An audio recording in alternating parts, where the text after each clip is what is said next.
Hi, everyone. Welcome to Domain Sherpa. We have a brand new Domain Sherpa review today featuring Braden, Drew, and Josh. As usual, we play the domain game, and today it features Atlantico.com, BakersfieldDUIlawyers.com, and BTFP.com. We also talk about the recent Fed activity and the current economic outlook, the need for focus and attention in domain investing, and we get an update from Josh on his pickleball exploits. So definitely don't want to miss that. Then we've got the NameJetGonnaJet segment sponsored by NameJet. And we talk about some domains coming up for auction, including sleepingdisorders.com, sleepproblems.com, ashevillehomes.com, and crocodile.com. And then we also look at skylight.gg, which is a domain provided by somebody from the community for evaluation by the Sherpas. And remember, if you're listening to the audio version of this podcast, you could also watch the video version at DomainSherpa.com and on our YouTube channel at ds.tv. You can also listen to the shows on Apple, Spotify, and some of the other podcast platforms as well. Also, we're now integrating our shows with Muse.ai, which provides new search functionality for the shows and transcripts as well. So please check all that out. All right. With that, big shout out to Dan.com, the #1 place in the world to buy and sell your domains with a special platform made for domain investors. And now it's time to get into this episode of Domain Sherpa, where all roads lead to domains. So let's go.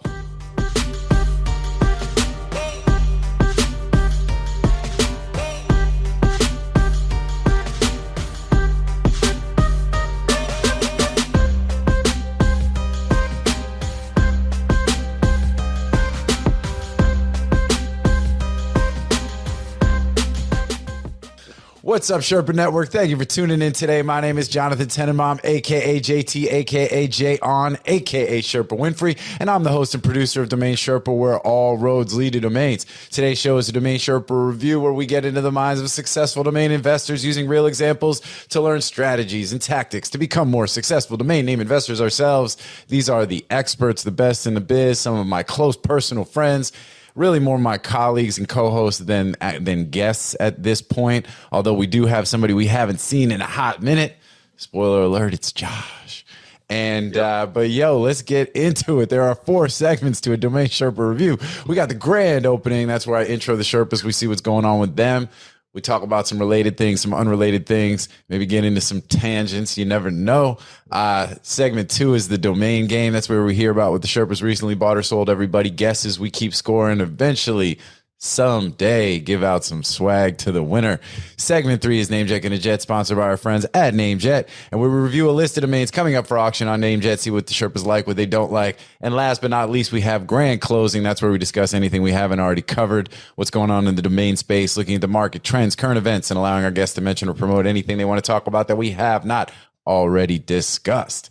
So with that, let's go ahead and introduce the Sherpas. Over to my right, we got my boy, Andrew Rosner, a.k.a. Morpheus, a.k.a. the Sniper, Bob Lee Swagger, a.k.a. Drew.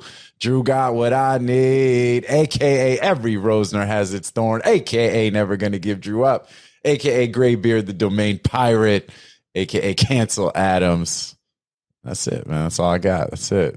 What's up, man? What's up? It was already too. What do you mean? I took out the, you know what? AKA the Dirk Diggler digital assets. Throw it up on the screen, Billy. You guys want more? I got more. Man, we should narrow it down to like the best of the one. We should narrow it down. No. And you're while always we're talking gonna about be this, second best because you know what I'm saying. All in got it. The listeners were over the AKA type of shits, and now they just do one. They're down to 1 on all in. But I mean, this is actually like the fun part of the show is the AKAs, man. This is for like you. Well, you're I mean, what else are we talking about? The listeners, they like it too. They love it. They love it. I get all these comments. While we're talking about the one, I vote Billy, do a Twitter poll. Sherpa Winfrey. You are Sherpa Winfrey. That's it. Everybody gets an AKA. You get an AKA. You get an AKA. You get an AKA. All right, fine. You want to just do one? That's fine. Okay. All right. I want the best one. Give me the best one. Hit it. Put it all. Lean into it. Put it all in. Come on. Let me hear it. I don't know. I don't think I'm there anymore. I think it's Braden Pollock, a.k.a. Braden Pollockton, the Archduke of Calabasas. It's not that your domain is worthless. It's just worth less. You know what I mean? There we go. Braden's here. There you go. All right. And then my boy Josh Reason, a.k.a. Prince Harry Kane. See, I kind of combined 2 there, right? Because it's Prince Harry and Harry Kane. So I call him Prince Harry Kane. Bro, I don't know what to do. I have no domain sales the whole month. You just jumped into the middle of the show. That's good though. That's what it. That's this will maybe get the juices flowing again. Why am I here? Why am I here? I'm not an expert. I'm a nobody in this fucking. You know, but you're the guy that makes us look good. You know what I'm saying?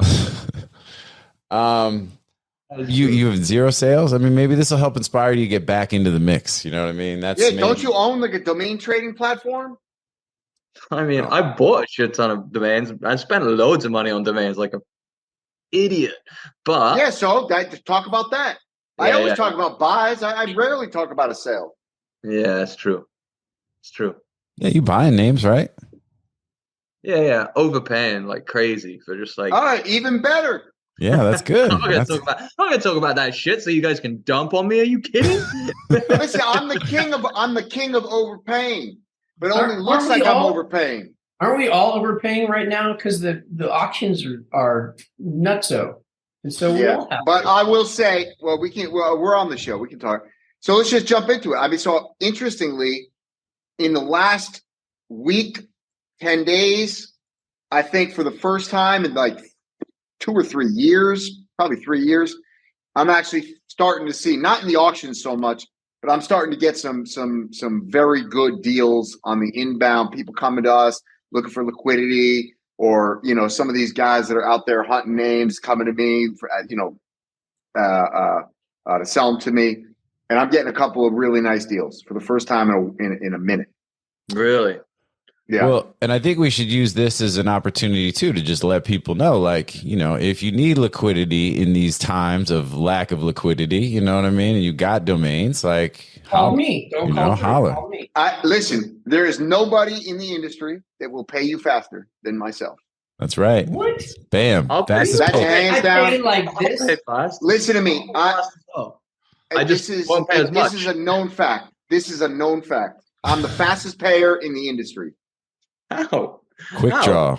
I rarely go through escrow. I'll pay you in advance. No, it's true. I'll give you money. I'll just pay you right. I'll just pay everybody some money right now in the event that maybe you might sell me a domain later. You know what I'm saying? I'll give everybody a line of credit. Let's go. We just push it. We just give. We got you. We actually were playing around with that model of actually just paying people to literally have their names with us. You know what I'm saying? Like basically, like you pay a bank pays you to have your money deposited with them. We would pay people to actually have their names like represented by you with us. Yeah. Yeah. Domain Holdings was doing that too. Oh yeah. Yeah. How does that work, Drew? Like how does that? Well, it's just a numbers game, right? So you say, all right, well, here's our sell-through rate, and here's our average commission, and here's it's just numbers. So you just got to do the crunching. I kind of like it, but what? So why did you stop toying with it? Because I hate giving people my money. You know what I mean? Because it sounds good in theory, and when you're talking through the data, it's like it makes no because you don't need to give people money to get. You got to be operating at scale. You got to be able to really be. So far, that's the case. Is I just don't need to do it, but at some point, if I want to start kneecapping the competition, that's what you do. Yeah, but I like it. Yeah. So, but yeah, if you are in need of some liquidity and you've got some domains, like we're buyers in the market, come holler at your boys. Yep. But I like to say, the buyer of last resort. Just yesterday, I had somebody reach out to me, and they had this great name that it was quote unquote generic, and they're asking $26,000, but because I'm an investor, they do it for $14,000. It was. I looked it up. First of all, it didn't make any sense to me. I didn't. Like, is this a term that I never heard of? I even Googled it because I'm like, he called it generic. I don't know. It does not exist. He just combined a couple of things and thought it would be a thing, and he literally hand registered it last week. And I told him, I was like, usually I just kind of ignore it, but I was like, you know what, dude? obviously you're new to this. Reaching out to experienced investors with a hand-reg name, it's not going to get you anywhere. You're just wasting your time. Yeah. And he's like, well, I understand. Okay, how about 2,000? I'm like, dude, you registered this a week ago. It's public information. Like, Well, and it's like, yeah, and if they were really ahead of the, this is not going to like produce anything for you. You're going to waste your time reaching out. You're just going to annoy people. You see, Well, Braden's starting to come over to my camp. I got these guys. No they way. Reach out and they're like, what do you think? I have great opportunity for you. And, blah, blah, blah, domain name mediocre ends with like a LY or some shit. It's like a great word, but with an LY on the end. And it's like, I can get this for you for no less than $150,000. And it's like, why did you waste those 15 seconds of my life by sending that to me? Yeah. Stop. Like, you're adding no value. In fact, you are detracting value. You should immediately cease and desist from operating in this business. Or just, I told him, look, go take Domain Academy and learn, because you cannot hand raise. Yeah, you're only at level 2. Once you get to level 3, you'll stop with the trying to help, and you'll just tell them, jump off the bridge. Well, look, I mean, there's a lot of, I hit delete a lot. I just happened to respond to this guy because I was like, this guy is totally enough is enough. Enough is enough. And then he admitted that he was brand new in the space. And I was like, and why do you think, like, I've been doing this 18 years. Why do you think you're going to hand register 1 week ago, and me, who's been doing it for 18 years, is going to buy your name for $14,000? Like, you think it works that way? You think it's that easy? It's not that easy. Like anything else, you got to learn. Just because we come on here every week and talk about a sale, it's because we have thousands of names. We've been doing this for many, many years. It's not that easy. Everybody that sells a name often has a lot of them and spent lots of years buying names that are shit names, and they dropped it. I say it all the time. Just because we make it look easy doesn't mean that it is. And that's not just related to domains, but I'm saying related to a lot of stuff. People take for granted. They think, hey, y'all, and for what it's worth too, a lot of times we're talking about successes. We're not talking about the grind that goes into all of this. Although, Drew has spoken out about how he invested hundreds of thousands of dollars buying terrible domains before he, started to actually figure out the formula. But I think that's where it comes into Domain Academy and, and DomainSherpa and all this kind of stuff too, where it's like, look, we've been through a lot of this. So for folks that are pretty new to the space, it's like a lot of the stuff, the mistakes you're going to make have been made many times over by a lot of us who've been around for a long time, especially a lot of y'all. There's resources there to learn that to understand what those mistakes are so you don't repeat those, because they are expensive mistakes. And especially if you're not coming into the space with a whole lot of money, like, it goes quick. You can burn your dough on a lot of bullshit before you know it. It's like, before you know it, you're calling around trying to get that liquidity, son. I will say this, right? And this is something I've been thinking about a bunch. Most of the best investors today that are known, I guess, they don't spend much time on domain, like honing their craft anymore. I think that there are a few exceptions there. But if you come in and you're willing to spend 5 or 6 hours a day, just like getting better, studying auctions, studying sales, studying trends, just like ingrain yourself in domains, there, like, you will do well, and you will surpass a lot of the guys that are out there kind of like acting as if they're the best people in the world at domain investing and all that kind of thing. Because if you stop just for 5 seconds, if you're not focused on like what's going on in the market, what sells, like what the trends are, what the end users are buying, like, you fall off the cliff pretty quick, man. Like, I would say this, I haven't been that focused on stuff over the last 12 to 18 months, and I feel it. Like, I feel a little bit disconnected with certain things. And I don't know, like, it's not something that you can just learn one time and then once you, and I feel that in our industry. I feel like there's a lot of old blood that they think they're so fucking good at like domaining, and they know what they're doing, and they act like they fucking like know everything, and they don't know shit anymore. They literally don't know shit anymore. And so you're on DomainSherpa. This is a place where we use names. Oh, I mean, nah, but like, No, it's more of like a general statement. And I think that if you're young and you're hungry and you spend time on domain investing, understanding the market, you're That's it. overtaking a lot of these I would say guys. that's the same thing in every field, right? In every field, you get, the people get comfortable. They're not as hungry anymore. And then the new blood, the ones that are hungry, they got skills and they're willing to put in the work. They rise up and eventually overtake. I just feel like we don't really talk about that too much in the domain industry, and like the people, like the old people, get the focus the majority of the time when there's a lot that is just like they don't know what they're talking about anymore. That's well, it also depends on the category. Now, if we're talking about some of these guys that 30 years ago picked up a bunch of names and have been selling them for 7 figures all this time, they probably still know that range and the portfolio that they have, but they don't know brandables. They don't know kind of the auction prices, stuff like that. It's just kind of a different segment of the market. Yeah.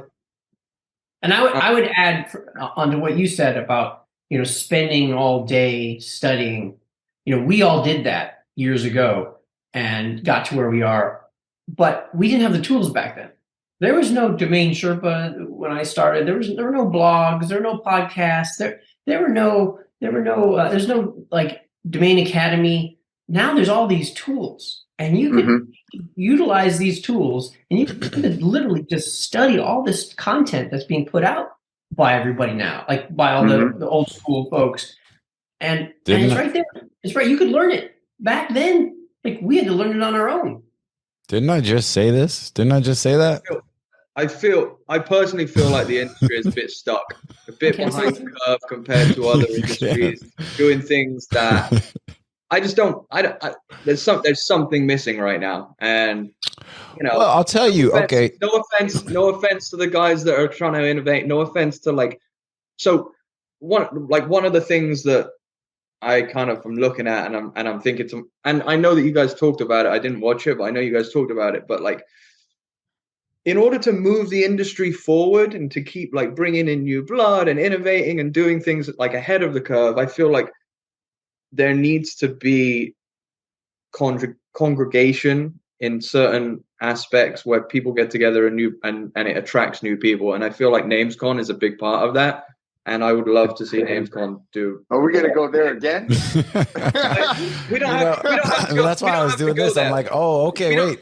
Are you? Because he took a little while to get there. You know what I'm saying? He was I'm fine. Like people are gonna reach out and they're gonna be like, oh, fuck you, man. Why are you giving NamesCon a hard time? But like, I don't know. Like, I don't see any other conferences out there, and so NamesCon is the people that I'm going to talk about. A couple people reached out to me saying that kind of thing, and then they left with their tail between their legs. Me too, bro. And I just decided not to talk about it. But the thing is like I want to see more things happen and more, and I just don't see it. And I'm wondering who's going to do it. I don't know if it was Braden. Yeah, ICA. I advocate for the same. I think the ICA needs to step up and fill that void. I think that they're maybe working on that.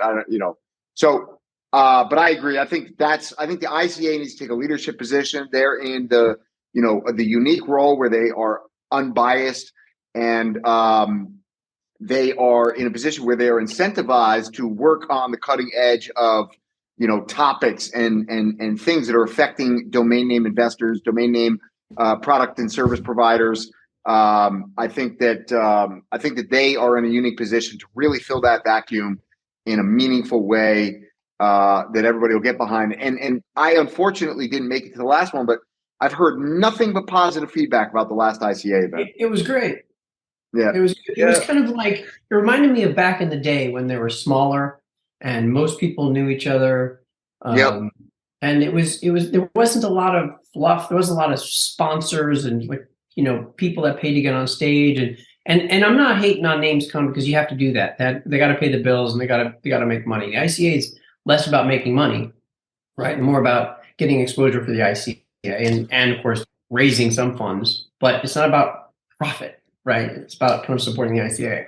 Well, and I think that's an important piece. And so a couple of things here. First of all, I think Josh makes a very good point that, there are not many people that are trying to carry the torch right now to help to push the domain space forward and create, places for the the industry to get together, right? So the fact that NamesCon is doing that, a lot of credit to them for continuing to push that and be that, because it's a necessary, needed thing. We were really, the point I thought we were making on the last show was really just, hey guys, it's within about 2 months of the show, you've got people that we need to travel from all over the world to come to Austin to be able to attend. And, they need some guidance as to what the conference is going to be about. Like, what value are y'all bringing? Like, who are the speakers going to be? Like, what are we talking about? What's going to be the interesting stuff that's going to draw people there and really help to like elevate the space, right? And I think that it was, the information's been a little slow coming. And I think as they're just kind of gathering up what they're doing, it's no discredit to their effort, right? I think it's all good. I think they've, this is part of the process. But, the point I was making is that it's just really important for the folks that are the leaders in the space to just, do the best that they can to continue to keep driving the thing forward, to keep elevating the space. I think the difference between the ICA and NamesCon, I think, is you almost start getting into this thing about what their motivations are, right? And I think that's important, right? ICA's motivations really are to try to lobby on behalf of domainers, right? And on domain, not just investors, but domain owners and domain registrants. And that's their mandate. And I think they could utilize these get-togethers or a get-together or whatever for that purpose in a really positive way and, help to drive like kind of what they're doing and push their mission forward. NamesCon is a for-profit, right? They don't exist as like a nonprofit to try to, bring awareness to the domain space, right? They're trying to run a business. And so it's different, and I think that, but again, I think, but I think all things, they can all provide really good value and an important piece of the overall puzzle of what we're talking about. I think it's also. Can I just interject on that, because I agree they're different. That's why I'm not like looking necessarily for like I'm not thinking the ICA is going to take over what NamesCon is doing, because they are different and like the value that ICA brings is way different. But Shane, he brought up a good point as it relates to NamesCon recently, and he said he showed the speakers for VCon that's coming up, right? Gary Lee's conference. And when you look down the list of speakers who's going to be at that event, you think to yourself, regardless of what industry you're in, I literally don't care what industry you're in, you think to yourself, shit, I would love to be there. That looks like somewhere where I'm going to find out something that I don't know, or like it's going to create value in my life. And, I understand that he has a lot more pull than most people in terms of getting good speakers, but the domain industry is a big industry.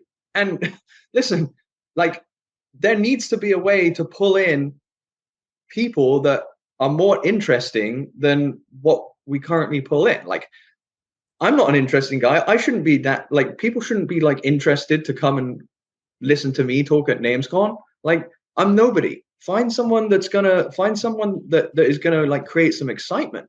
I mean, if Drew is gonna be the best. Hey Billy, can we use that little snippet right there? Can we just use that with Josh talking about how he's not interesting and he shouldn't be talking?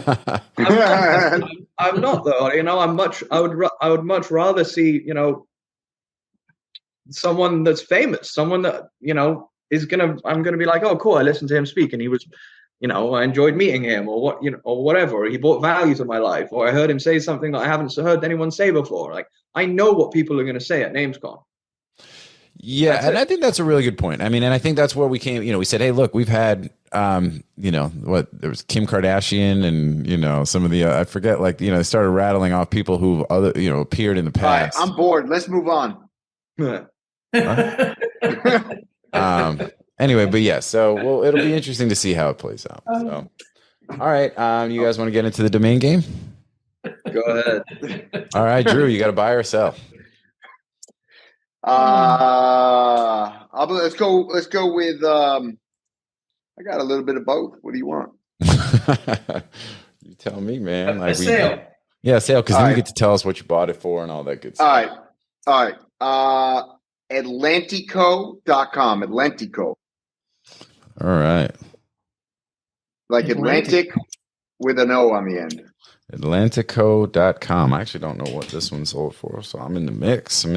On this. Get out your phones. This is where we do this, Josh. If I don't know when the last time you were on, if we were doing this method, but get on. This is when we spin them around. Doing the meth. Kind of like the voice almost. We have a new segment where we all smoke meth. Oh yeah, that'll go great. You know, we'll be even more like you talk about going off on tangents. You know what I'm saying? We solve some real problems though. We're gonna get to the bottom of some shit. All right. Whenever you are ready, Mr. Reason. Wow, you got beer on tap in the background over there, don't you? I do.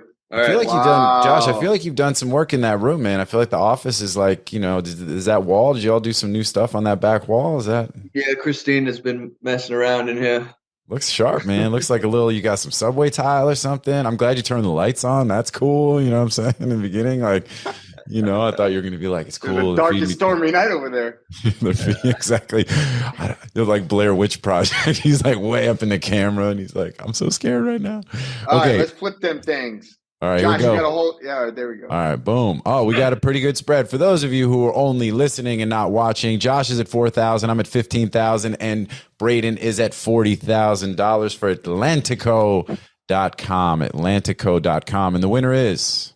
All right, the winner is Braden. But Ooh. even if y'all added up all your scores, it still wouldn't be the price I sold it for. Oh, you sold it?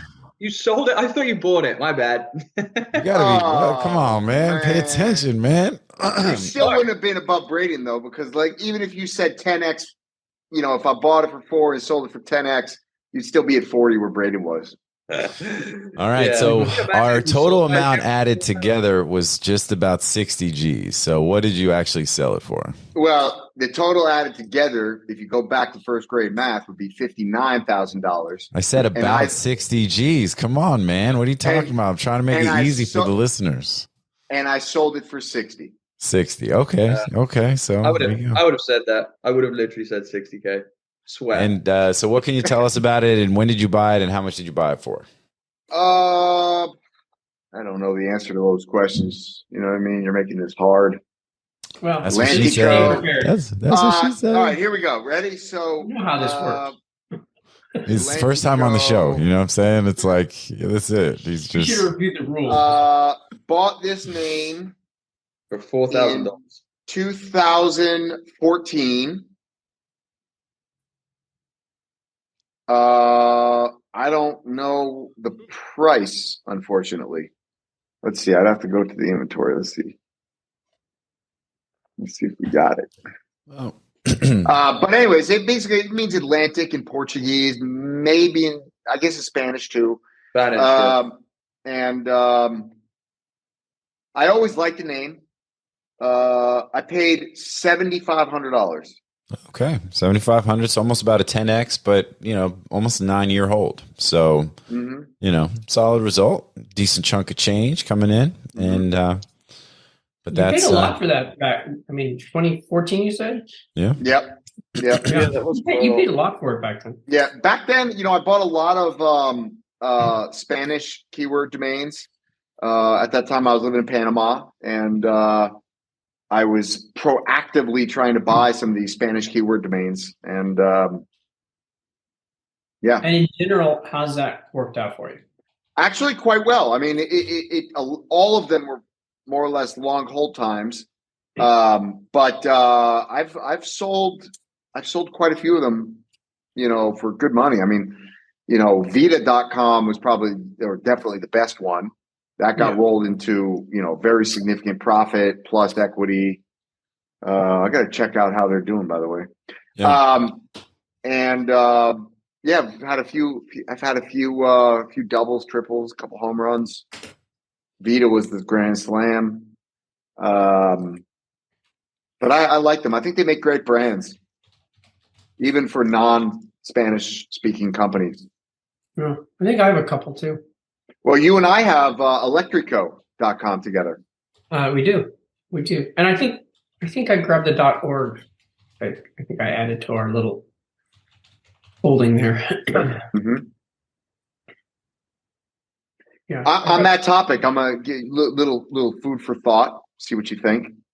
I used to like protecting these names. If I got the .com and I had the opportunity to get the .net and the .org for a reasonable price, I used to do it, or the IO or whatever. And I actually decided that strategically, I don't want to own those anymore. And the reason being is that they make great training wheels. And if you block out the namespace completely, then there's, I think, lower probability of somebody entering the namespace at an early stage, growing into a stage where they can then afford to buy the .com.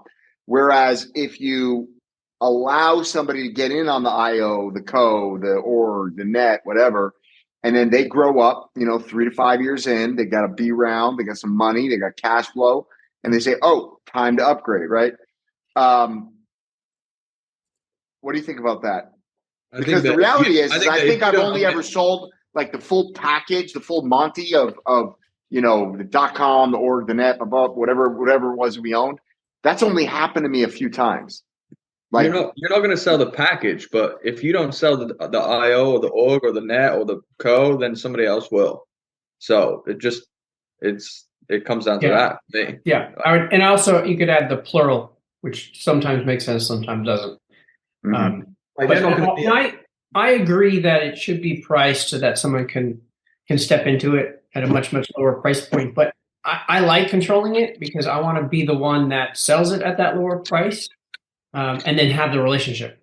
Say, look, I got the .com. When you're ready, come back. Also, there's the opportunity to, when someone comes in for the .com and they don't have the budget, you can then say, hey, you can pick up the .net for 1/10 of the price and get started there. And then when you're ready, come over for the .com. You can use it as an upsell. If you're trying to get someone to pick up the .com and it's above their budget, it can be a value add. Like I could throw in the .net, the .org, which I happen to have. Mm-hmm. So I think there's a variety of reasons. There's also the other thing is if you sell the .com, you can come back afterwards and say, look, I happen to have the .net, and for 1/10 of what you paid for the .com, I'll give you the .net. And sometimes they'll do it. So, but I hear what you're saying by keeping them out there in the market at a reasonable price. Yeah. But I think if you can control the pricing of all those, the ComNet, org, and IO, it kind of helps elevate the .com price. And you're not going to get somebody that's going to really, really undercut you and sell it for 1% or something. So, mm-hmm. But I sell nets and orgs and IOs when they're good keywords. The people listening right now, please don't send me everything that's a net and org, because I don't want them. I want them just if they're good premium one word generic dictionary words, not a bunch of random crap. Yeah, noted. All right, are we moving on? They're still gonna send that shit to you though. Exactly. That's true. All right, moving on. Who's up? It is Braden. Braden is up. All right, I got a sale. BakersfieldDUILawyers.com. Whoa, that's a mouthful. I still have legal names in my portfolio, and they still sell. Yeah, I think that was on the last episode. You talked about a legal name too, or a couple episodes ago. BakersfieldDUILawyers.com. Is it lawyers or lawyer? Yeah, I sold plural lawyers. Yeah, I sold 2 legal names this year. The butcher. When they sell, I've had them for so long. When they sell it, I feel like it's free money. Yeah, totally. Well, and you probably made your money back on your portfolio on those particular names a long time, a minute ago. Oh yeah. So now that it is kind of just free money coming in minus the cost of renewal. Bakersfield. All right. The Butcher of Bakersfield. So someone's got to defend. I remember Arnold Schwarzenegger in The Running Man. That was the Butcher of Bakersfield, and then that's what sent him to that prison. So when somebody's got to defend him after that goes down, do we not see The Running Man? Nobody. No. Nope. You're digging too deep for this one. Oh man, who has not seen them? Well, I guess all y'all. So okay. So you guys ready? Yeah, ready. Hold on. All right. So okay. Ready? 3, 2, 1, turn. Okay, so for those of you who are only listening, Josh is at $3,995. I'm at $4,999, and Drew is at $14,888 for BakersfieldDUILawyers.com. You get a DUI in Bakersfield, California, or one of the other Bakersfield that exists in the U.S. This is where you go. Better call Saul. Josh. Josh. Almost exactly 3,998. He was off by $3. Oh man, Wow. Braden, you're destroying your reputation. Well, no. Look, the thing is that yes, I do sell big names. I have turned down 6-figure offers in the last few weeks for other names that I think are worth more. But the cash flow of small names, I've had these. This was a hand register in 2008. Yeah. So I paid like $7 for it. So a bunch of renewals. So what do I have in this name? $100. All right. So first of all, these names don't sell for that much unless you're talking about a really big city. And this is not a major metro. The other issue with this name, and this is what people forget all the time when they try to pitch me legal names or they're bidding against me for legal names, which I don't really buy anymore, is that BakersfieldDUILawyers.com has exactly the same value as Bakersfield DUI Lawyer, Bakersfield DUI Attorney, and Bakersfield DUI Attorneys. So there are 4 names out there with the same value. So if someone wants that name, they'll take one of the other 3. What's happening with those other 3? If I don't own them, I'm competing against somebody else that might be selling theirs for $1,200 or $400 or who knows. Yeah. So the price point has to make sense because of those other variations that are out there. It's the number one rule in negotiation. My ROI, You're only as good as the next best alternative. Yep. and so my ROI is pretty good on this one, right? I mean, what's that ROI from $100 all in to 4,000? Pretty Good, right? good. 30x. Yeah. Wouldn't it be So 40x? look, and when these You sell, got renewal costs. like I said, I feel You like said it's free money. $100 all in. $100 all in, including renewals. No, that's not possible. Well, I don't know what it is. I didn't do the math. I don't do public math. I don't do public math. I love that. But yeah, either way. So, 35x and, not a bad deal. All of a sudden it's like mailbox money, man. Just like, boom, like all of a sudden a quick couple grand shows up in your account. It's like, that's long since paid for itself. So I think, that sounds like a win to me. All right. Well, let's keep it moving. $1,000 is not going to move the needle, right? It's not going to change my life. But if I get, one of those every month or so, I've had 3 small sales, 1 a month this year. 3 small, like 4-figure sales, 3,500 to 6,500 and a 4,000. So, that pays for something, right? It's not bad. I think it's fantastic. And those are all bins. So I just get an email. Money's in your account. Great. Yep. I'll take it all day long. Yeah. No, all good stuff. All right, cool. So I think Braden's got a point and Josh has a point currently. So Josh, you're up with a name. You got to buy. It sounds like you got to buy as opposed to a sell. What's going on? Yeah, I actually spent so much money on buys recently. Spending that pickleball money. Yeah, what's going on with pickleball? Talk to us about that first. Like, what's good with your you guys playing in tournaments? You guys winning? You like? Yeah. I mean, I've been playing tournaments, and I'll play more tournaments this year. So, like, the last tournament that I played was down in Daytona, and that was pretty legit because it's getting super competitive now. So, like, last year there were no qualifiers. Like, if you wanted to play pro, you could get into the pro draw most of the time. Now it's like getting pretty legit. Like proper athletes are coming in. Like some of the ex like pro tennis players, like even ones that have won Grand Slams or been like top 10 in the world, are transitioning and moving into pickleball. And like that's wild. It's wow. like there's a lot of money getting into pickleball. Like not necessarily in tournament prize money yet, but in sponsorships and contracts. Like, it's getting big. Like some of these bigger names are making, 7 figures through. Who are the big sponsors?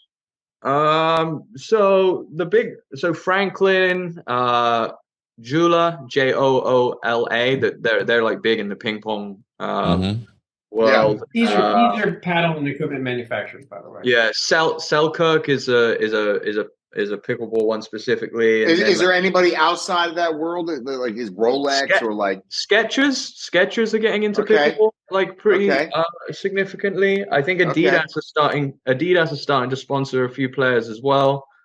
I mean, it's coming, and like there's a lot of these newer companies that are coming up, and they're willing to like throw money at players to cover their like travel costs and all that kind of stuff. So, well, and I think when you look at who's invested in the actual leagues too, you know, LeBron James, Kevin Durant, like all these people that are starting to pump money. Gary V was at the MLP event last week, watching his team play. I mean, yeah, there are some big names invested in pickleball right now. That's pretty wild, which is crazy, and it's just moving really, really fast. Anyway, I played this tournament in Daytona like 2 weeks ago, with a new partner that lives around here locally that I train with from time to time. And anyway, we qualified, and then we played the number one team in the world, like undisputedly, and they haven't lost a match this season yet. This year, they haven't lost a single match, and we won a game off them, and we were up in the deciding game.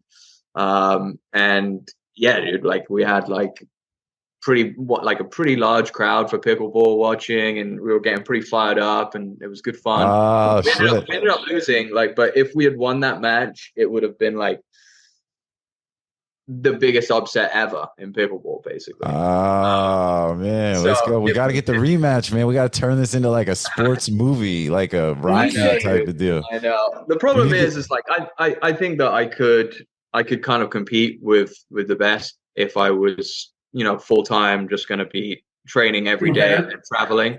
But I can't travel to every tournament every week around the whole of the United States. I just can't do that. I got my wife. What else you doing? Kids. You got nothing else going on, man. What are you doing?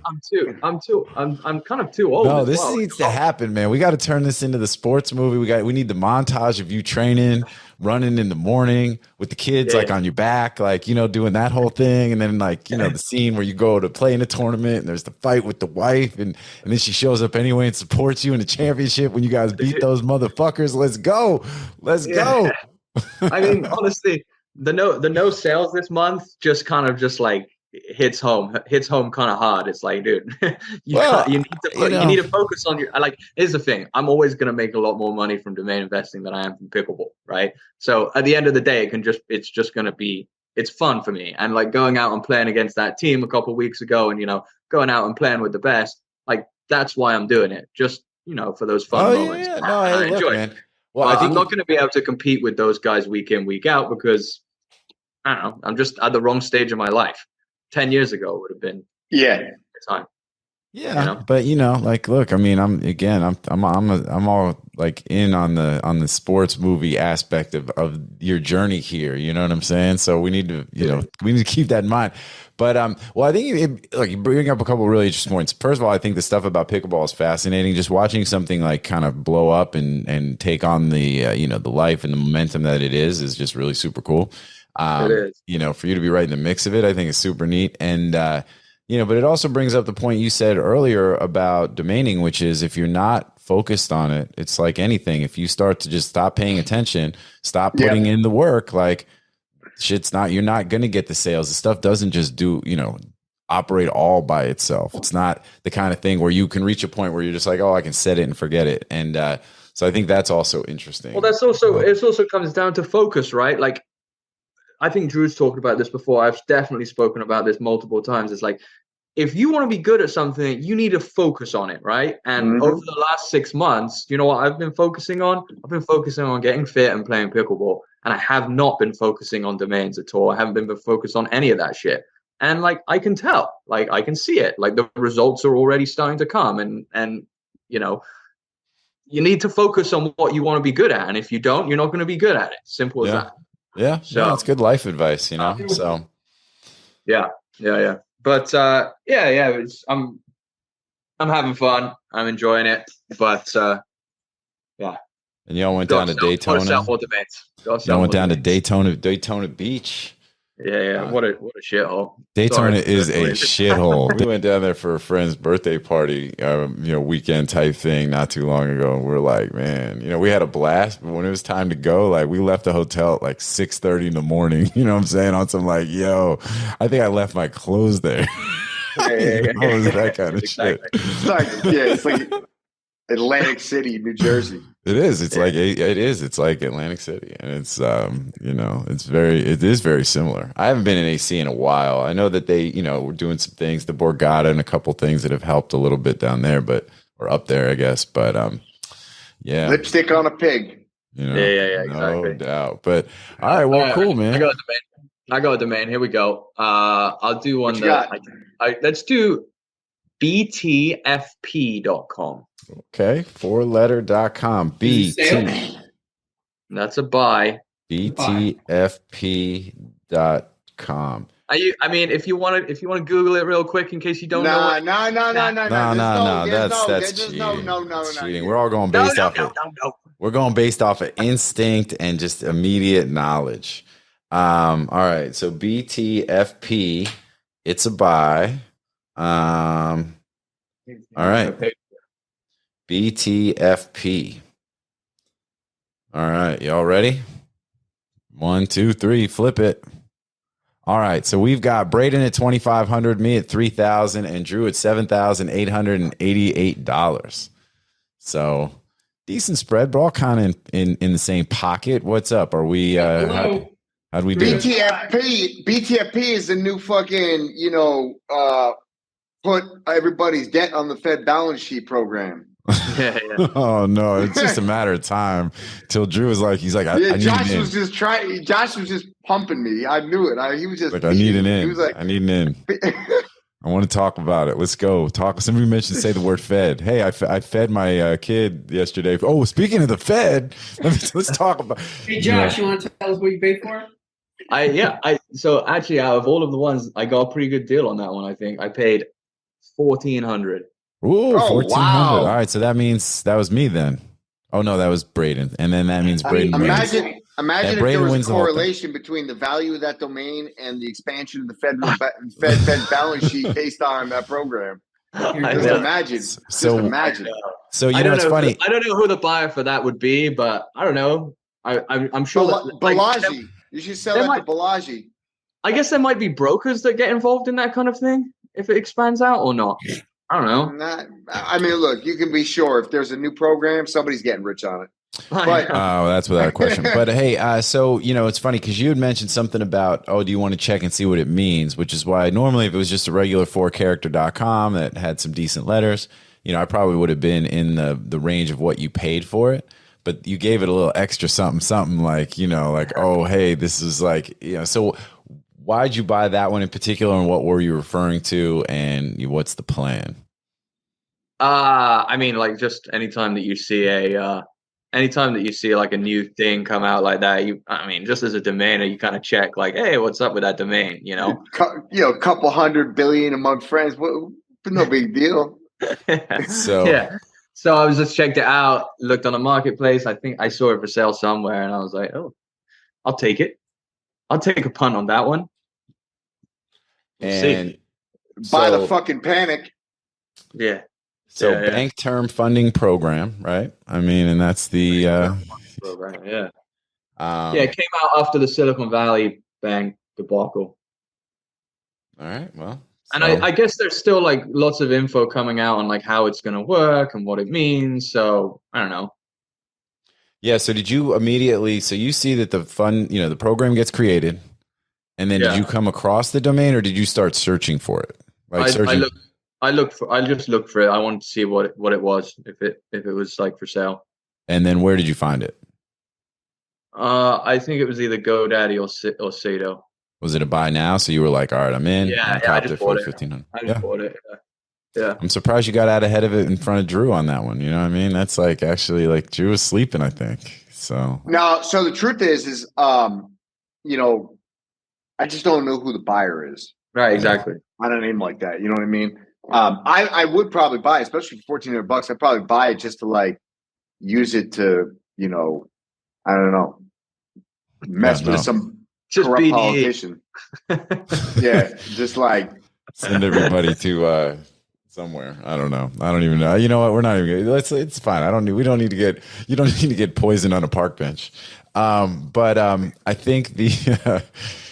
Yeah. So, and then was it a buy it now? Like it was already, or did you make an offer on it? What was the process? Yeah. So, well, just by the way, it says like to sum up, the core feature of the BTFP is the provision of short-term loans to eligible financial institutions. Yeah, you could conceivably create a site where you're some affiliate deal. no, but you don't. No, there's no affiliate deal because the loans are directly from the Federal Reserve, and the only people that are applicable for the loans are right, exactly, are literally sanctioned banks. So you're a bank. So basically, you're a bank, right? And what happened is Fed gave away all this money between 2020 and 2022, right? So what happened? You look at like Silicon Valley Bank. The Silicon Valley Bank had something like, I think it was like $60 billion in deposits as of 2020. As of 2022, they had $200 billion in deposits. Why? Well, because all of the triple P loans and all the bullshit money that they just pulled off the tree and gave to everybody. And because of the liquidity that went into the economy caused the inflation, business was good. Our business was good. Many businesses were good. So deposits at the banks went up across the board. And so that presents a problem for a bank when interest rates are like 0% or 1%, because what do? How do you make money as a bank in that environment? So you got all these depositors giving you money, but you can't make money on that money. And so it's actually a liability for you. And so what these banks did, because that's basically their mandate, even though the Feds paid the bank to process those loans. Yes. And so, well, no, we're not even talking about the loans. We're talking about deposits. The loans aren't actually the problem. So the problem is that they have these deposits and they have two options, right? They can buy certain types of assets, that's regulated what they can buy, or they can lend out the money, right? Or they can deposit the money with the Fed and they get some kind of rate. But there's thresholds.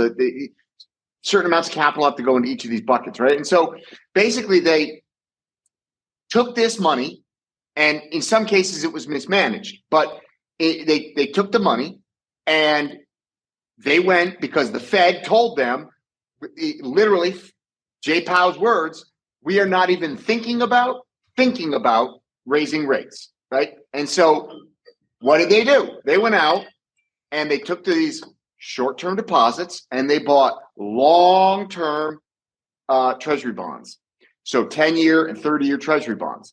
Well, that's all well and good. That's safe money until the Fed says, oh, by the way, actually, we're going to rug pull your ass and we're going to go from 0.25% interest rates all the way up to 5%.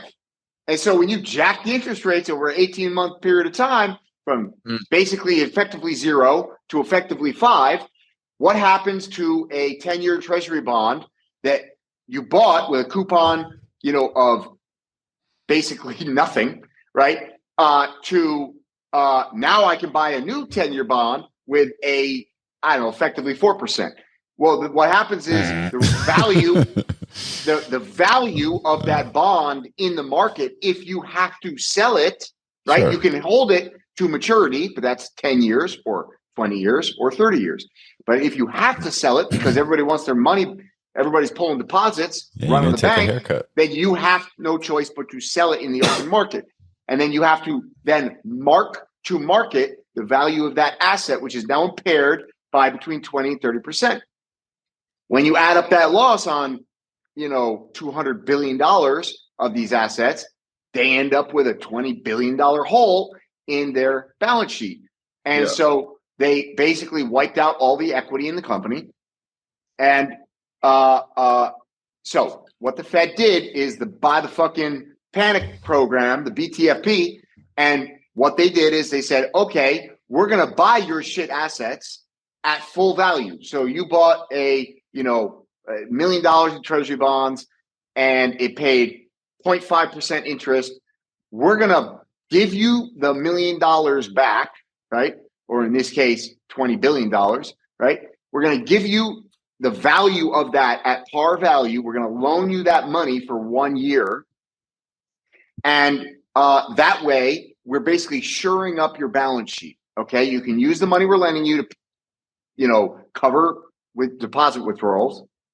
And then in 1 year, we're going to give you, you're going to basically pay us back, and we're going to give you this asset back, right? And they may extend that program from 1 year to 2 years. Who knows? I have this interesting theory that I haven't heard anybody else talk about, that when they tell you, hey, interest rates, we're telling you, the market, that we're going to keep raising interest rates. And so what that means is that the value of that asset that they are now going to basically borrow from you and give you money for at par value, the value of that asset actually is going to continue to go down. The more they raise interest rates, the more impaired the value of that asset in the open market is. Now, if the Federal Reserve is telling these banks, we're not talking about a small program. So far, I think it's $300 billion, and it could be as big as $2 trillion, right? So we're talking about a lot of money. And if the Federal Reserve is saying, we're going to do this program for 1 year, then in my mind, what that means is that they expect that interest rates 1 year from the time that they introduce this program have to be, by definition, have to be lower, well, certainly lower, but have to be at least at par or lower than the average coupon of the bonds that they are lending against, right? Because otherwise, they're going to say, oh, time to pay it back. And we're going to give you your shit impaired asset back. And we're going to just have the same problem again. Now, the average rate on these bonds is like 1.5%, 2%. So basically, in my mind, I think that we can expect that 1 year from now, interest rates will absolutely have to be sub 2%, or let's say at 2% or lower. Really? Which is not what the market is pricing, which is not what the dot plot the Fed is giving the market is telling you. They're telling you it'll be in the high threes or low fours. And so I think that means that, they see what I see, which is an absolute massive shitstorm of credit defaults on the horizon that's going to require a 200 to 300 basis point rapid decline in Fed rate. And there is no other way that these banks could ever put those assets back on their balance sheet a year from now. Because if I'm right, and rates go down to, let's say, 1.5%, 2% or lower, then suddenly those aren't impaired shit assets anymore. They're actually really good assets. The value will be at par or better depending on the coupon. So I think that this program and the fact that it's a 1 year duration, and the fact that the average rate of the bonds that they're loaning against are sub 2%, I think that tells you where rates are going to be 1 year from now. Wow. And you heard it here first. Yeah. No, Well, maybe you should buy that domain, and then you could put that theory up on that site. Maybe here you go. Here's my. We could also just put a link to this episode. So we could. That's kind of interesting. I haven't heard a theory that rates would drop that low. All the theories from pretty. Now, for what it's worth, they could extend. They could extend it. They absolutely could extend it to 2 years, right? They could. Not that they've implied that in any way, but they could do, basically anything they want. And they could say, oh, we're extending that 1 year program to 2 years, because the banks are already advocating for a 2 year, an extra year extension. But in my mind, these are not stupid people, despite what many people like to think. These are really, really intelligent people that run the Fed. And in my mind, for them to say this is a 1 year duration program, we know what the coupon is on these bonds, and we were going to give them back to the banks and expect payment from the banks in 1 year, tells me that they fully expect that the Fed rate at that moment will be at par or below the average rate on those bonds. Because otherwise it wouldn't make sense. What's the ultimate outcome? The ultimate outcome is you raise rates, you cause a panic, you stop people from being able to spend, inflation goes down, lots of people go out of business, a lot of people go bankrupt, and then those that ride out the wave then get to capitalize on low interest rates again. And you go back to kind of like starting that cycle. I mean, it's more insidious than that and more complicated. So basically, I think we basically hit the maximum amount of debt, I think, that we can carry, right? And so that the system can withstand. And we just found out basically, what happens when we get interest rates back to real levels. When I say real levels, I mean there's a positive difference between inflation and the interest rates. Now, technically speaking, I think we're seeing like 6% prints on inflation, and interest rates are, let's say, roughly 5%, 4.75, I think. So technically, there's still negative 1% yields, but it's basically consensus that inflation will get down. Now, I don't believe that we'll get inflation down to the 2% target rate. I think that we're going to hover around 4%, but I don't know how the math works exactly, but basically, there's only two ways to sustain the debt. You can have negative interest rates, right, where inflation exceeds the interest rate. Okay, so you're basically making the debt burden go down because inflation, which seeps into the GDP, is exceeding the amount of interest that needs to be paid, right? Or GDP can grow. Now, GDP is only going to grow because of the demographics that we face, basically worldwide, except certain parts of Asia. It's impossible for GDP growth under current circumstances to grow without very significant technological innovation, right? That stimulates GDP growth. Efficiency and productivity has to increase, but at the moment it is decreasing at an unprecedented rate. And so it's basically impossible to get GDP growth to grow. And so that's the dilemma that the governments face. And so you really only have one option, and that is inflate the debt away, right? So we're not going to default on our debt, right? That would be, the United States government can't default, right? Despite all the fear mongering that people like to do. The U.S. government is the global reserve currency. It can print as much money ultimately as it needs, at least in a short-term time horizon, until people lose faith in that paper. And so there is only one way, and that is to inflate the debt away. So basically, let's say, yes, we're going to pay you back. We guarantee we're going to pay you back in 10 years, and you will get paid back in 10 years. The question that everybody has to ask themselves is, what will the purchasing power of the money I get back? So when you buy a bond at, let's say, $100 and you get 4% interest, you expect that over the next, let's say it's a 10-year bond, over the next 10 years, you're going to get 4% in annual interest in the form of a coupon. You're going to get an interest payment from the government, 4% a year. And at the end of 10 years, you're going to get your $100 that you paid in principal for that bond. You're going to get that back. But what is that $100 going to buy you 10 years from now? My guess is it's going to buy you a soup and a sandwich versus, whatever it buys you today, right? So maybe 2 soups and a sandwich, right? And so that is, monetary debasement 101, right? And so that's basically what they're going to do. They're going to have no choice but to make the money print to go burr, and they're going to, create asset inflation, monetary debasement. There really is no alternative.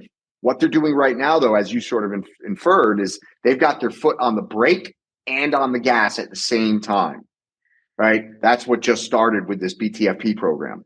It's, okay, we're going to do some form of weird QE by, expanding the Fed's balance sheet, right? That's the gas. Keep talking about raising but rates. we're going to keep raising rates, Yeah. which is going to, destroy demand, destroy banks, destroy demand.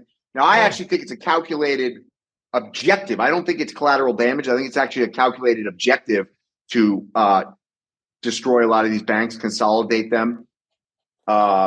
Well, and I think here's the problem too, real quick, and then let's move on, and then let's get into NameJetGonnaJet, because as you get off into your your dissertation, which is, by the way, extremely interesting. But I hear this every day, so I'm like, so I'm good. I'm gonna keep it moving. But if Billy could just take out that whole thing, and then we could publish it over at like Drew's Ramblings. No, we should publish it over at BTFP.com, man. That's what I'm saying. Here's the deal. Go. Everybody complains, but the feedback that I get personally is a lot of people really appreciate it. They do. It's good stuff. It's great stuff. No, but I think we've covered it. So we appreciate it, Drew. I said to JT yesterday when I was on the phone, I said, is Drew going to be on? Because if Drew's not on, I'm not doing Sherpa anymore. Yeah, he basically was like, I don't want to come on and talk about domains. I just want to hear what Drew has to say about the economy.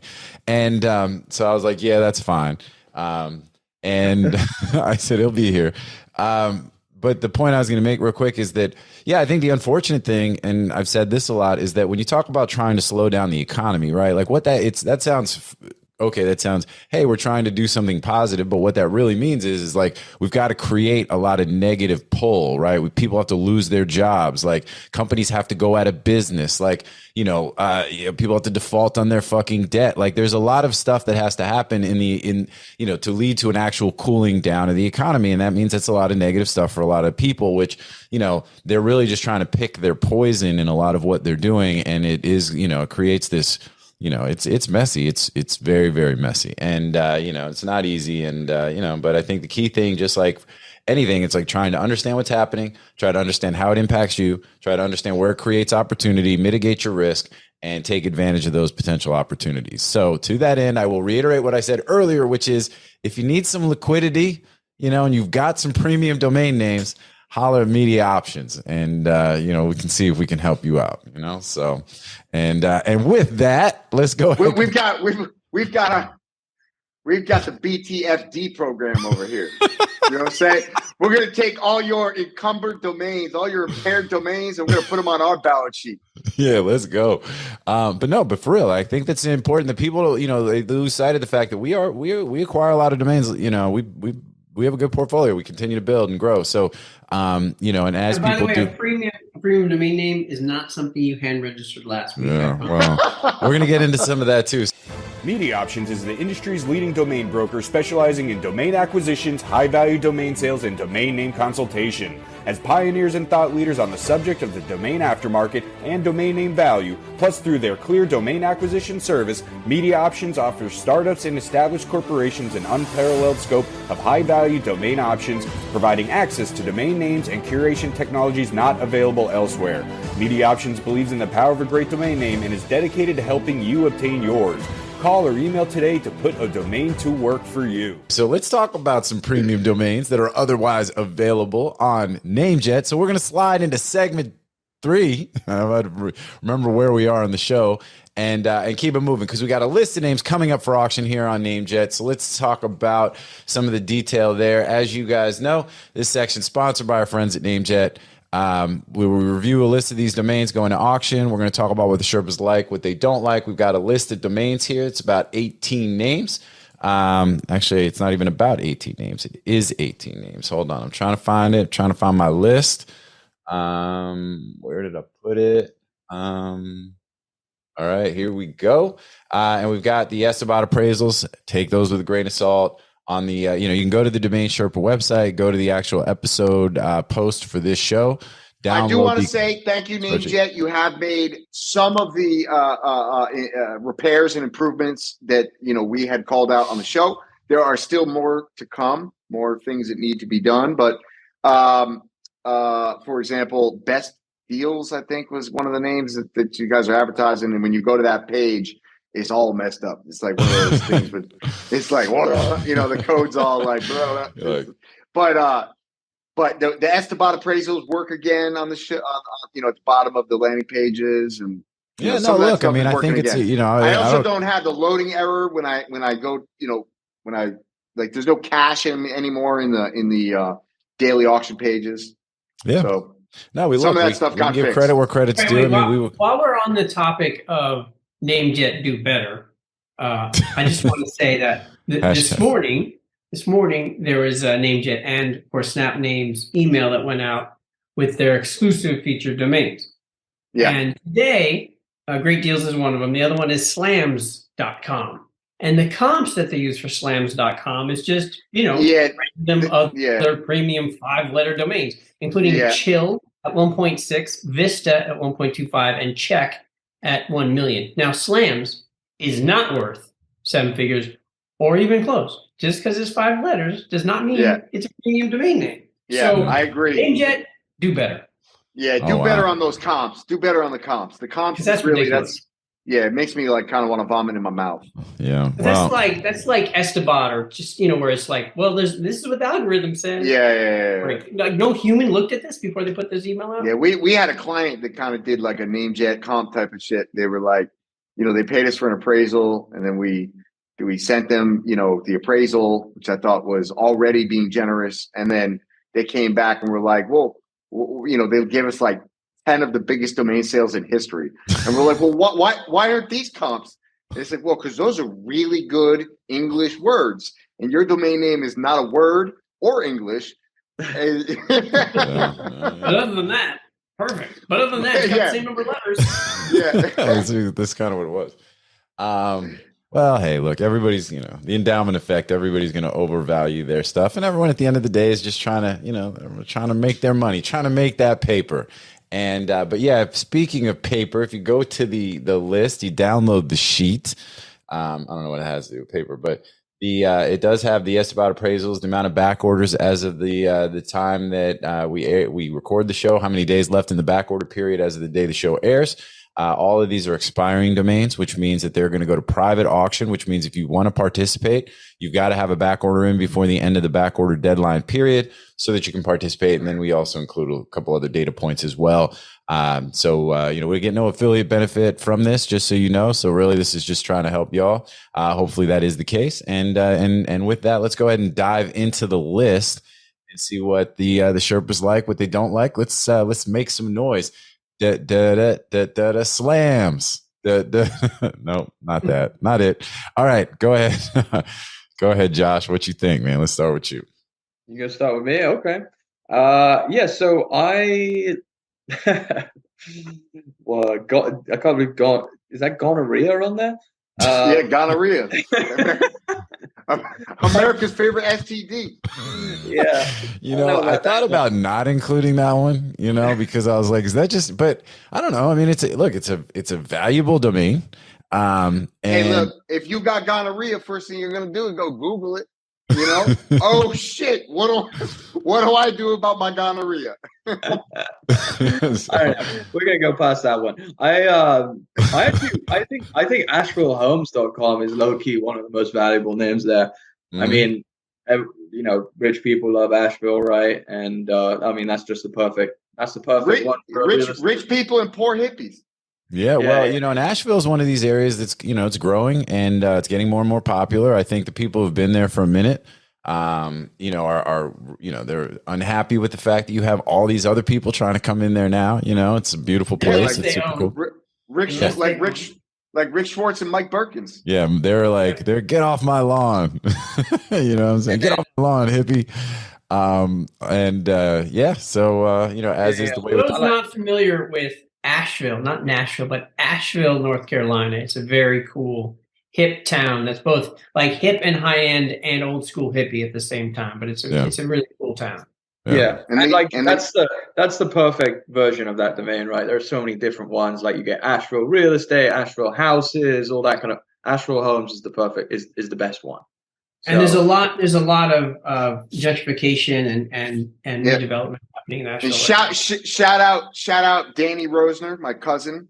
He's one of the top bakers in town, apparently, making some good ass bread for all y'all hippies in Asheville. Okay. And Danny, Danny just had a baby named Naum, named after Naum Chomsky. I think I'm gonna go with it. Naum. Okay, cool. So nice. All right, I'll do two others. I think that it's worth talking about sleepingdisorders.com and sleepproblems.com, especially if you're a hustler and you're looking to make something happen. Those are the type of names that you can make something happen with. I'm a hustler, baby. Yeah. Just want you to know. So, you It know, ain't where I've been. There's plenty of money Where I'm about to go. Sorry. And I just want to love you. Be who I am. And with all this cash, forget you, man. There are a couple of companies. I'm just going to move on. There are a couple of companies that are rolling up that space, like really well-funded companies. They're buying up sites, they're buying up domains. I happen to advise on the sale of sleepapnea.org, which was owned by the American Sleep Apnea Association, I think it was called. Sure. A nonprofit, and a private company came in and bought up their site and their domain. I was an investor in one of those companies, but then the private equity guys came in and kicked my ass off the cap table, bought me out. But I got a real quick like 8x in 18 months. Nice. That space is it is big space, and a lot of people having issues. Sleep apnea is the kind of thing with the CPAP and all that kind of stuff. Like it's just become so prevalent, and I think it's for people who use that stuff. I think it's pretty effective. So and it's definitely become a very prevalent thing for a lot of folks. So I go. It's more than just sleep apnea and the CPAP machines, but beds. I mean, it's just we all spend a third of our life sleeping, and so. It's just a massive market. I don't sleep because sleep is the cousin of death. You know what I'm saying? So and people are realizing now, the science is coming out about how important sleep is. Yeah, so there's a lot happening. I mean, you just know. I mean, if you live on Earth, you understand that sleep matters. So we were literally just talking about that earlier about how many hours you need to get at night, and the difference for me if I have a good night's sleep versus a bad night's sleep, if I've been drinking or whatever else, just how disruptive it can be for days at a time, especially the older that I get. And my pillow is terrible. I need a new pillow, so I'm with you. I think those are good. Those, don't sleep on those domain names. Boom, boom. Yeah, I like those. You know what I'm saying? So, all right, cool. What else you got, Josh?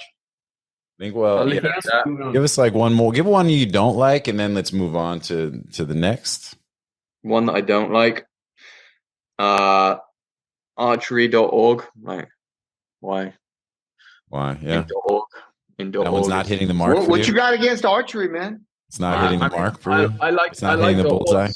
I bought a couple good .orgs recently. I bought asteroid.org, sponsor.org. I like .orgs, but look at you. Yo, archery is to me what pickleball is to you, brother. I love me some archery. Yeah, I'll put an arrow in your ass from. I'll put an arrow in your ass from 60 yards out. Yeah, but why is it an org? I'm with. But Braden, what were you saying? You don't think that there's a Archery Association of America? A lot of them. Yeah.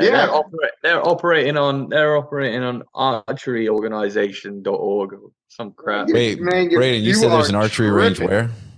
In my backyard. No way, really? Yeah. I'm not surprised. That's what it's like out here. You got all that hot shit in Calabasas. You got an archery range.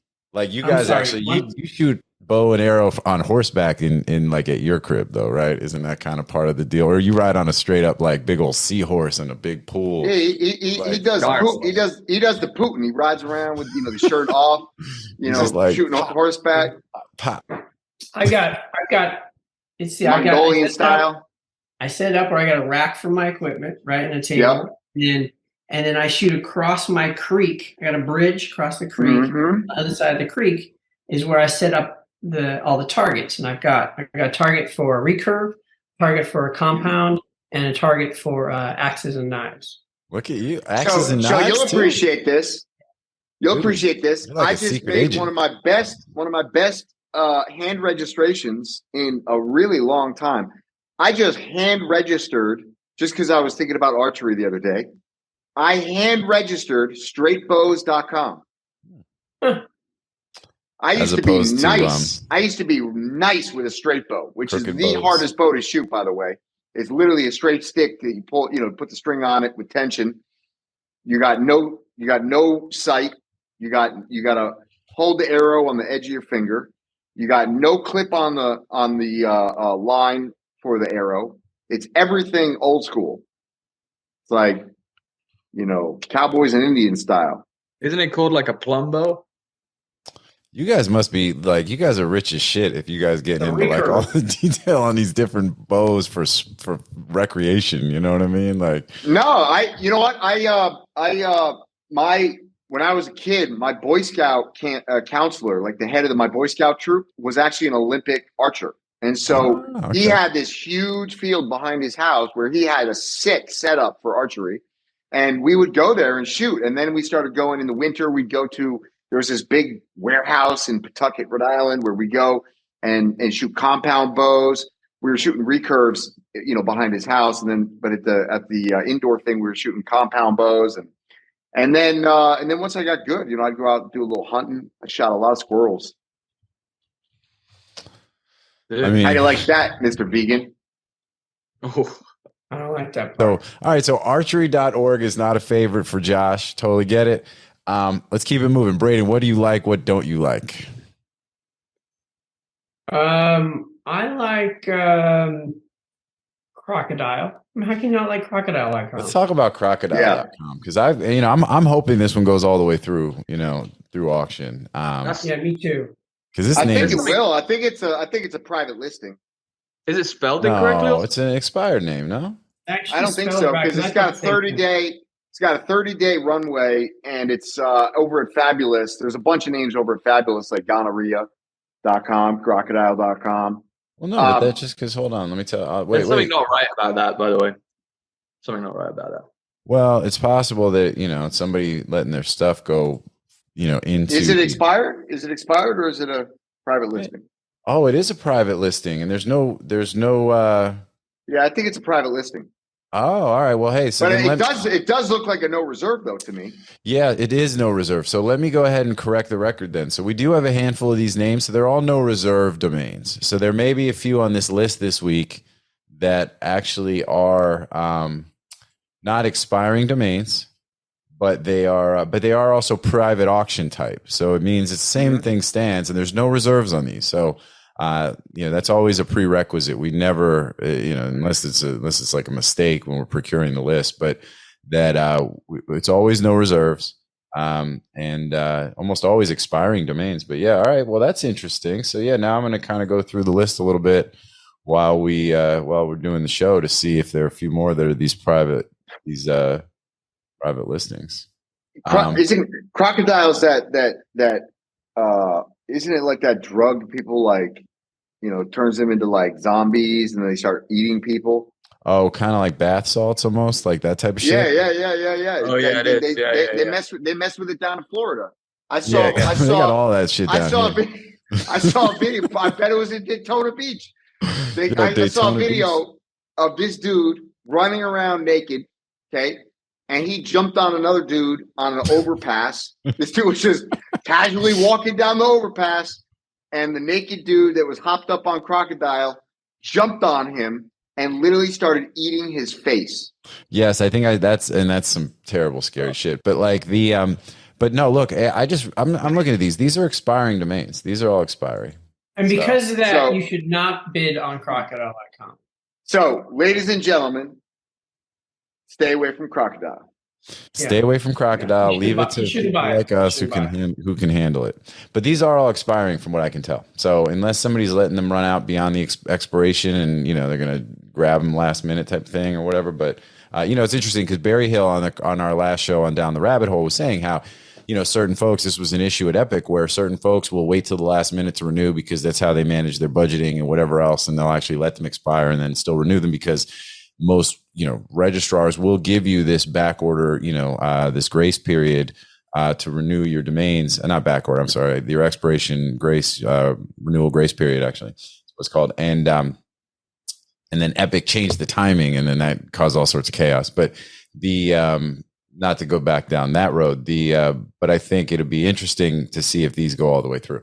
Because there are really some really great names here, and they all seeming to be expiring domains. So, all right. So Crocodile. What else? What else you like, Braden? Okay, I like Electrified. Electrified. Like we talked about Electrico earlier. I like everything electric. Yep. Just with electric cars and all that. Everything's getting electrified. And I like gonorrhea. Just to say, Do you though? Get yourself some gonorrhea. No, I like pharma names. I mean, if you look up, here's a related name, diarrhea. If you type in diarrhea.com, last I checked, it goes to Pepto-Bismol. Yeah, no, I'm with you. And it probably there's creates a bunch of pharma names like that get used for these kind of like all things related to informational sites, but they're all owned by pharmaceutical companies. I would think that's probably one of the more positive uses of a negative domain that you're going to see, right? Is that these names that are. But this is not a negative name. This is a disease, right? Yeah. Well, I'm telling you right now, domain. if you get gonorrhea, it's negative. Well, yes, that's true. You don't want to be positive for gonorrhea. You know what I'm saying? That's the only negative you want to be tying to any of these diseases. But the searches is 250,000 searches, right? Yeah. Oh, look, the name is a popular name because people, when they if they what are you going to do? You're gonna Google that. You're like you get a little in a panic, and you're going to spend money. And you're going to buy whatever treatment or medicine or whatever you got to do because obviously you're in a panic at that point. Shit's a little crazy. So those those kind of names for me have value. I have a bunch of pharma names like that. Yeah. No, I'm with it. Hey, did you guys see that airplay.com is already over 200K at GoDaddy? Did you see that? Airplane.com? Airplay. Oh, Airplay. I mean, I can easily imagine that Apple's, maybe in on that, right? But you need a second buyer. Who's the second buyer that's going to buy Airplay for 200 grand? Seems a lot to me, no? Yeah. I don't know. Sorry. No, but I think that's. And if it's an investor, that's like they're not going to make any money on it. That's no. That's like, yeah, I don't know. Like, that smells a little fishy to me. Limited, yeah. Certainly limited buyer pool. There's somebody making money on that deal. You know what I mean? Like, oh yeah. Moment. And to be fair, I don't think it's GoDaddy. That's not the accusation I'm making. I think there's probably like a domain manager or there's somebody playing a little spread in that deal. Yeah, like a shill bidder in there. Yeah. Well. Yeah. So I guess we shall see. Don't spend a bunch of money on a name that has a limited buyer pool. Especially if it's like if a name is getting run up and you're not understanding why, it's like unless you can figure it out, then just stay out of it, right? It's like So what else you like or what don't you like? We got to go on to Drew, and then I have a one or two other domains to talk about from the audience, and then we're going to be calling. I think battles.com. I think make a great gaming name.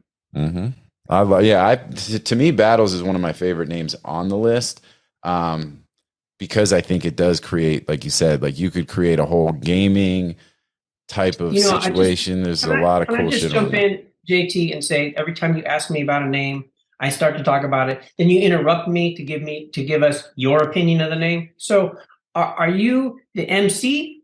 Or are you not the MC? I was just reiterating what you said. I was like, I was being like your hype man. I was being. You want to be everything. Do you want your guests to actually speak, or do you want to do all the talking? Because we don't have to be here. You said. I could leave. Oh, I'm sorry. Did I just use the mute button on you, bitch? Oh, it works. Look at that. The host. Oh, flexing. man. I can unmute myself. I might have to pull this dude off with the cane. I'm going to get the cane and just pull his ass All off. I'm saying is you said you liked the name, and I was and for the same reasons, I was like, that's a fantastic point. I love that. Twice in a row, I started to talk about a name, and you cut me off to say the things I was about to say. Well, I thought I'm calling you out. Point. You made a great point, and I was just agreeing with you. I almost did. So I'm not going to apologize. I'm not going to apologize for hyping you up, because all I'm doing is making you better. I'm not going to ever apologize for supporting you, Braden. All you're doing is shutting me up. Go ahead. Keep moving, man. What don't you like? What don't I like? Wasting is a weird one. I don't understand. Like, do you guys have any idea what you could use wasting for? Like, I don't. I can't figure it out. Wasting away in Margaritaville. I don't know what the use case is for wasting. Like people would be like, "Oh my God, it's a one word," but what is it? What are you gonna do with it? I don't know. I would agree. I don't want to. I'm careful not to talk too much about it, but I would agree with you. No, but I think yes, absolutely right, and I like including those kind of names, especially if they have a high appraisal. Because it is this whole point that I like to make on some of the shows, which is not all these oneword.com domains are created equal, and this is a perfect example where it's like whether it's a negative connotation, whether it's a weird gerund, whether it's like a weird tense, or something. It's just what do you do? I think there's probably some. If it was waste.com, I could see use cases, but wasting, man, I don't know what use cases. Dude, one of the biggest companies in America is Waste Management. Yeah. That's my brother-in-law. Yeah. That's who he works for, and their company is they just print money, dude. They are like they're doing the thing, but they exist already. And do they care? Do they want wasting.com? No. Yeah, are they going to collect more trash because they got wasting.com? Hell no. And wasting is just weird. Would you say it's trash? It's probably a trash domain. Do they? Drew, you will do go they ahead. own Let's segue. WM.com? I think they do, right? They do. WM.com. Yeah. So let's segue Waste for you, baby. What about you though, Drew? What do you like and what don't you like? Are they public? Can I buy stock in Waste Management? I think they are. If anybody is interested, the waste management story, how it got created, is super interesting because it was. Oh yeah. It was mafioso from the very beginning. Was it really? Yeah. They used to go and like threaten people to give them the contracts, and if they wouldn't give them the contracts, then they would send guys to stand out in the alley when a truck came down the alley to pick up the trash. They would like beat up the guy, like you ain't picking this up anymore. It was all. But heavy. you know what that sounds like to me? America, a wide moat around the business. You know what I mean?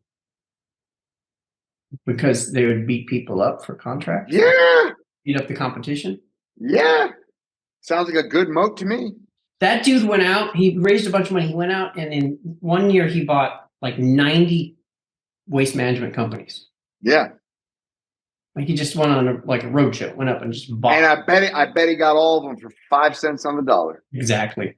Right. With threats and violence.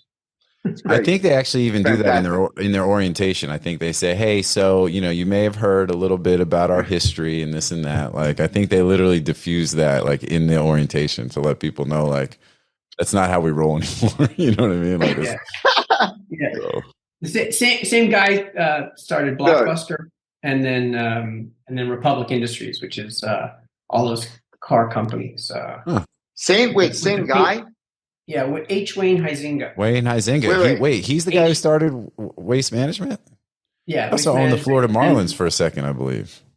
Oh, man. He's my new superhero. He's dead now, but... Yeah, and then what's the name of that car company? I mean, it's all over the country. They own hundreds and hundreds of car dealerships. It's got the pink triangle on the license plate frame. I don't remember. The corporate name is Republic Industries, but they bought up like car dealerships, and they bought up AutoNation. They bought up AutoNation. Yeah. AutoNation USA. Yeah.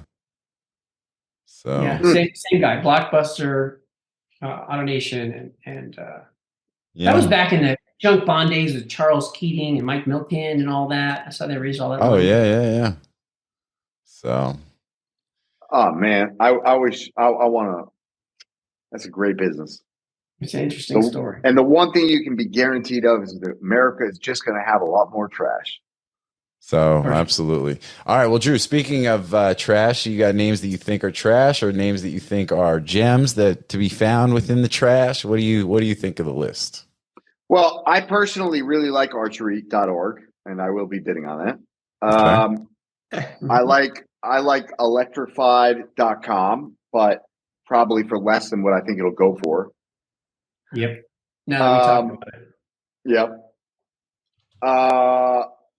I like the sleeping names, but we already beat that horse to death. I like crocodile.com. I'm going to sell some bath salts. I like battles.com too. I think battles.com is cool. Rap battles, video game battles. Like battles.com is kind of cool. I think isn't there like there's a brand called Battles, something and Battles. Isn't it like a cocktail brand or like a wine cooler brand or something? Well, there might be. I know that Battle is a brand of like football mouth guards, like gloves, cleats, all that kind of stuff. And wine coolers. I think there's like let's see. No. I don't know. There's a Battles something. There's a brand called Battles. Hey, Drew, what do you think of tradingapp.com? I don't like app names. I don't like app names, because at some point that shit just becomes redundant, right? Like if everything's an app, it's why I don't like AI names. It's like, yeah, all right, you might as well go to the casino. Like you're rolling the dice. Yeah, it's going to be hot for the next 2 years. You're going to sell 2 to 4% of whatever AI names you buy. And then in 2-3 years from now, nobody's going to give a shit about AI names because every business on the planet is already going to incorporate AI. And so it just becomes like redundant. Why do I need to have, a .ai domain? Everybody knows that my business has AI in it, because if it doesn't, I'm not going to exist anymore. So like, I don't buy the whole AI thing. I think if you hand registered a bunch or you got them early, for like low money, I think that's great. You're going to make money. But if you're paying thousands of dollars each or tens of thousands of dollars each, as I see some people doing, to buy AI names, .ai names, like you've got a 2-year window to sell those things. And then it's over. And then there's going to be the exception where somebody says, oh, I'm going to buy a .ai name because it's just going to be redundant. It's going to be so obvious. It's not going to be good branding. Not to mention that the reg fees 5 times with .com. Yeah. And they just raised it even more. Yeah, they did. And guess why? Because they know they got a window to make this money, and then their, rise to fame is going to be over, just like every other second best. You know what I'm saying? It's like y'all were trying to convince me, the IO wave wasn't over. Like I don't even remember the last time I saw a good .io sale. Y'all were trying to convince me that, whatever. If you're second best, you are subject to disruption and you will be disrupted. Yeah. So on that note, so one of our audience members, Atul Gorpade, sent along a name that's a non-com that I wanted to ask you all about, skylight.gg, right? So skylight.gg, I mean, it's, really, so 2 pieces to this. One, the domain in general, do you think there's any value there? And then the second piece is .gg domains, because we talk battles about video game battles and things like that. Like, GG is kind of a gamer friendly extension. Do you think a name like that has any value? Yeah, it has value, but not really at the same time. It's like you can own the best keywords in .gg and you can never get an inquiry and they may never ever sell, or you can just get lucky and it might sell for like 5, 10, like sometimes even like 20 grand. Just like there's a few companies that are coming up in the gaming industry that are willing to, spend money, and they tend to use .gg now, and it's like you can get lucky, but the thing is that it's niche, right? It's limited to gaming. So I don't know. You have to get super lucky. Do I think it has value? Yeah, if you get lucky. Otherwise, you're going to be renewing it for 10 years. And does .gg, do they have standard renewals, like relatively cheap? No, or it's like $50. Okay, so a little bit more too. So you're going to spend some money on your renewals. So yeah, it's something to think about. I know Mark Levine has made a lot of money on his GG portfolio, but I think most of those were, hand regs or super early, paying nothing for them, right? I hand registered the best .ggs, like angel.gg, like sick.ggs, even good ones related to gaming. I haven't sold shit. You have to get lucky. All right, so then that's the word. Yeah, okay. I like that. I like Skylight though. I think Skylight's a great brand. I just don't, Yeah. So there was a few weeks ago, maybe maybe a month ago, there was I have Overwatch.gg. Okay. I started getting tons of inquiries, and I checked the traffic. Traffic went nuts, like literally 1,500 visitors a day on Overwatch.gg. So I Google it, and it was there was like a press release. There was some news around Overwatch game, which was, I don't know anything about it, but I don't know if it was relaunched or what the news was about. Doesn't matter. Yeah, people love Overwatch though. Their site was Overwatch.com. But because it's a game, people defaulted, which I thought was really interesting, to Overwatch.gg, which I've never seen that because people usually default to .com. And in this case, they're defaulting .gg. And I was getting tons of traffic on the GG as opposed to .com. So there was leakage from .com to .gg. Have you ever seen that before? I have. Yeah, I think I've never owned a GG before. I think in that instance, it makes sense. There's just like, yeah, I think that would be almost a perfect, like when you have a big game, like, I mean, because Overwatch is big, right? So that's like Fortnite. I mean, they have huge competitions and tournaments around it. There's teams. I mean, there's millions and millions of dollars involved in that particular game, in and around it. So I think that's one where, you will see, that kind of activity happen and that kind of interest and attention and traffic. Yeah, the other stuff, I think it's an interesting point that Josh has made. He's got a lot of like good one-word .ggs, and it's really hit or miss, So do you go out and try to pound the pavement, though, and try to find buyers for them, or are you just sitting back waiting for those to get an offer? No, and I mean, I don't think that there's a world where you're outbounding .ggs and having any success, to be quite honest with you. Like, it has to be their idea if they're going to pay up for anything more than basically registration fee. Okay. I think that's a good point too. So, and I mean, like, I it's a decent name, and I understand that like Logan and Mark have had success with it, and some other, and like, I think maybe I sold one, but like, I don't know, if you're registering those names right now hoping to get an ROI from them, I would say that that's probably negative ROI for you. I mean, these are the type of names that I'm sitting on is like Spirit.gg, Rapid.gg, Merge.gg, Liberty.gg, like literally the best possible names that you can think of. And like, Crickets.gg.